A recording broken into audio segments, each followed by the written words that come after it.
Oya, Bizo. Kwenye uwanja wake kaingia. Tulia mwanangu, tusimama.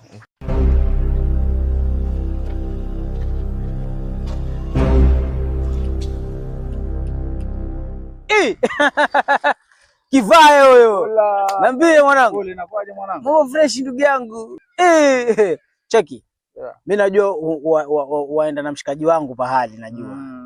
Sasa itakuwaje maana yake nikafikiri sina pikipiki ile nataka niende sokoni. Madha kanituma. Mwanangu basi nibe sheria yangu mtu mmoja. Huyu mwanangu kanikodi mwanangu kutoka geto ndo kazi yangu ya kwanza hii. Sasa mimi siwezi pakizia watu wawili mwanangu. Itakuwa ngumu. Tula. Kwa mwanangu anitafutia nini? Yaani wewe kile nini yangu huko. Kile nini yangu mtongo huko. Vipi sikuelewi mimi. Unajua Bizo hata sijakuongelesha kitu na hata sijamwambia hebu njoo kidogo tu nataka nikwambie kitu. Wewe hebu kama kuna kuondoka hapa. Na nini mwanangu sinataka kuongea na Kivai nataka mimi mwenyewe nataka mimi nadili na huyu jamaa best yangu Longi. Sasa fanya hivi. Ngoja nipeleke hapo magetoni, alafu fanya nini? Rudi. Ngoja hapa. Nataka ijue sasa yeye kwa ampeleka geto. Njoo tuongee. Bizo la mabizo.